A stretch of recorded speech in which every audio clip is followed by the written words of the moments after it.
watching Magnus Carlsen taking on Hikaru Nakamura in an Armageddon game at the 2023 Champions Chess Tour Finals. Magnus, 15 minutes. I guess that means you win it. And both sides, they're putting in their bids. Magnus Carlsen bid 15 minutes, which means he insists on having the white pieces, but Hikaru will have 9 minutes and 40 seconds to start the game, as well as draw odds. If the game ends in a draw, then Hikaru Nakamura takes the match, and they are off. Game is underway. It is Carlsen versus Nakamura, with Hikaru handling the black pieces. He has draw odds, so if this game ends in a draw, then Hikaru will have defeated Carlsen in their mini-match. And what a surprise early on in the game.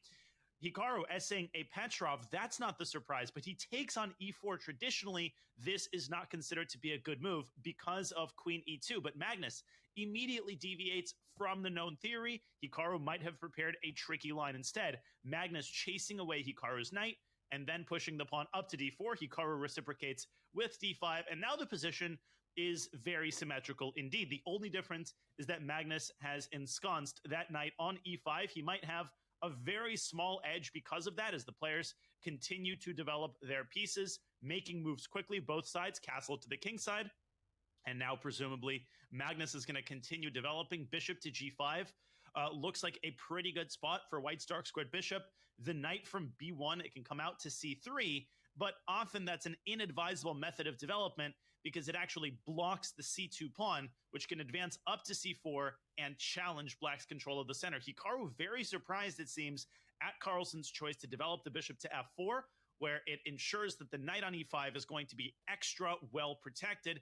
And maybe Hikaru can do what Magnus wants to do eventually and challenge White's control of the center with c5. That knight on e5 is going to be a major problem for Black. How is Hikaru going to work around that knight? A little bit of hesitation there. Hikaru playing a pretty standard move, rook e8, adding some pressure to that knight on e5. The battle is revolving around the center. Now it's Magnus's turn. Magnus Carlsen taking his time. He's almost done with his development. And that decision to develop his dark squared bishop to f4 rather than g5, let's see if that will end up helping him or hurting him. Carlsen fidgeting with the only pawn that he has captured thus far and copying Hikaru Nakamura. He brings his own rook, his own tower to the open file, and there it is. There is that c5 move. Hikaru adopting a very principled way of fighting White's control over the center, challenging the d4 pawn, and trying to undermine the support of the e5 knight. And there it is. He's finally made a move, and it is, in fact, knight c3, the spiciest of the candidate moves that we had outlined. He simply leaves the d4 pawn. He says, Hikaru, I don't care. You can take it. My knight is heading to b5. And after c takes d4, the knight will almost certainly jump to b5, hitting Black's bishop on d6. Is he going to take the plunge and grab Carlsen's pawn on d4, allow the knight from c3 to jump to b5, or is he going to go for a tamer option, maybe knight c6, maybe even a move like a6 in order to contain the mobility of the knight on c3? But of course, Hikaru hasn't completed his development either, and so he buys himself a tempo. He chooses the relatively quiet move c4, keeping the pawn structure intact in the center, and Magnus actually drops his bishop to e2. I was expecting bishop f1, and there we go. Both sides have now completed their development. Hikaru develops his knight to c6, and now the light-squared bishop slides up to e6, adding an important defender to the d5 pawn. So the most tempting move for White here is bishop to g5, trying to eliminate the f6 knight and ultimately get to the d5 pawn. I don't think it would be a good idea for White to trade on c6. While that would ruin Black's pawn structure on the surface, the b7 pawn would slide up to c6, and the d5 pawn would be very safely protected. White's light squared bishop would not look good at all. Bishop back to e7.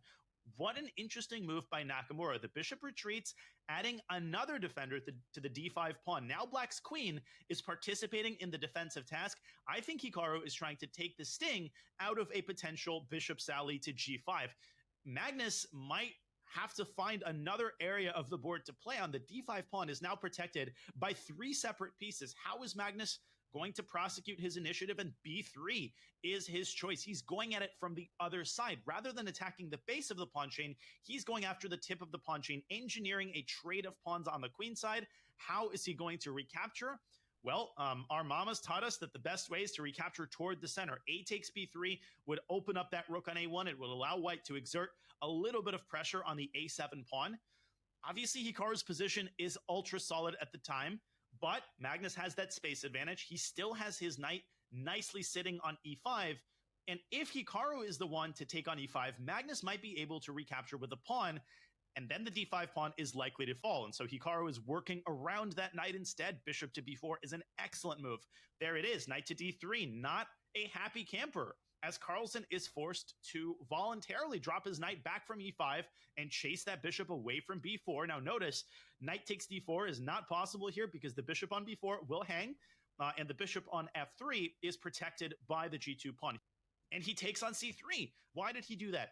Look at how Hikaru is handling this middle game. He is just trying to get as many pieces off the board as possible. And his follow-up move, bishop to g4, forces the light squared bishops off the board. Magnus will now have no choice but to acquiesce to the trade of bishops. First, he grabs the rook. Lots more pieces are coming off the board. A pair of rooks, now the bishops, and now white no longer has the bishop pair.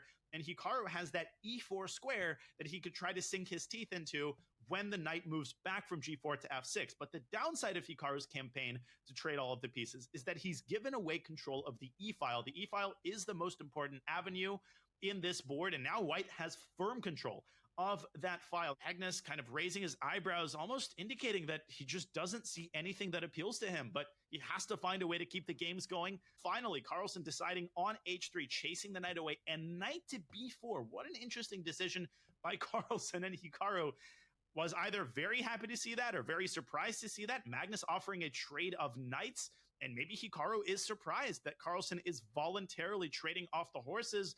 But clearly, there's a lot more to this move than might meet the eye. So knight takes b4 would lead to a trade of knights, and white's queen would jump into b4. Black could then take the pawn on c2, but white would reciprocate by capturing on b7. Hikaru could also stick his knight on e4, and now it's Hikaru's turn to calculate the variations. So the options are knight e4, which is likely, and it's been played. Knight to e4 is on the board, and indeed, knight takes c6. And look at Hikaru. He takes not white's queen, but instead white's knight, and another pair of minor pieces has now come off the board. We have a bishop versus knight imbalance.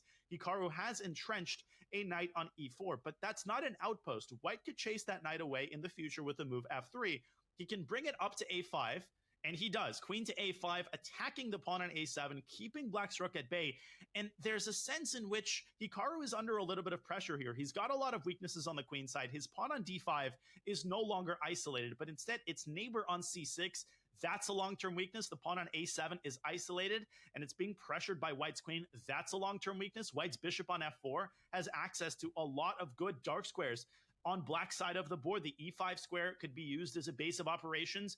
Hikaru has to tread carefully here as he pushes h5, grabbing space on the king side and making a space for his king on h7. Now, he will not have to deal with the weakness of his back rank.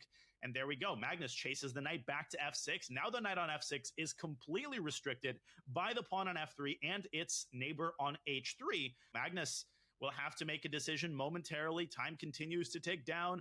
So what are the options here for Carlsen? He could try to get the queens off the board, but that doesn't seem like a very good idea because his king seems to be a little bit safer than black's. Even though he's got more pawns pushed in front of his king, the bishop is generally better in these open board situations. There's no question that white is in the driver's seat, but there aren't a lot of pieces left, and Carlsen has to continue making more problems for black. Rook to e5. What a decision. Rather than putting the bishop on e5, he puts his tower on e5, and he challenges the h5 pawn, and Hikaru doesn't seem too happy to see that. And queen to d7, moving the queen up and protecting a7 and preparing to swap rooks with rook e8.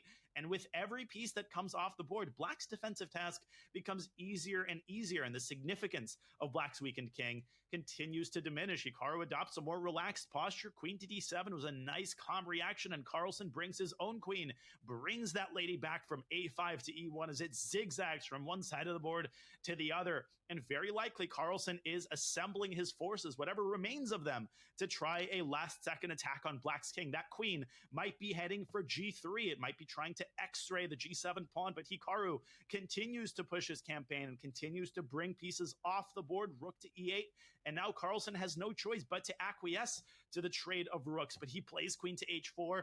And if Hikaru would have grabbed e5, Carlsen would have recaptured with the pawn and sent Black's knight away and picked up the h5 pawn. So instead, Hikaru keeps the tension with rook e6, but queen to g5 is another really nice move. And look at the way that Carlsen is tightening the screws and attacking all of Black's weaknesses. Now, the g7 pawn is under fire. The trade of rooks is still not in Black's favor because, once again, Carlsen can recapture with a pawn and send the knight away and win the h5 pawn. And now Hikaru dropping on the clock and showing signs of panic. How is Hikaru going to keep his weaknesses defended in g6? What a committal move by Hikaru as he creates massive kingside weaknesses. And now all of the dark squares around his king are ultra weak. Carlsen says, thank you very much, and he trades rooks. He's likely going to put his bishop on e5, and that might spell a lot of trouble for Black, because once his bishop lands on e5, he's actually going to have mate threats against Black's king. The queen can infiltrate to h6. It can infiltrate to d8. Well, Hikaru has to take on e6 with the queen. He's not thinking about the current move. He's likely thinking, what have I just done? Why have I allowed Magnus to infiltrate all of the dark squares around my king? It says it all. His facial reactions say it all. And Hikaru is not happy, but he's got to keep fighting. He's got to recapture on e6 with a queen. If he takes on e6 with a pawn, he simply drops the knight on f6. And I think Hikaru is seriously regretting his previous move. He is showing signs of disappointment. After bishop to e5, his knight will simply not have a good square. There it is, bishop e5, the instant reaction by Carlsen. Now the knight is going to have to move away from f7. Technically, Hikaru can defend the knight with king g7, but then he's going to be pinning his knight forever. That doesn't seem to be a viable option. Instead, he has to allow the infiltration of white's queen to d8 or to h6. So maybe knight d7 is the lesser evil. No, knight d7 loses.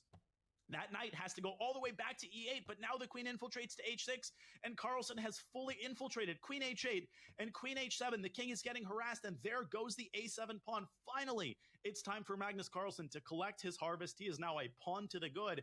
And most importantly, most worryingly for Black, it's not just the pawn on a7 which disappears.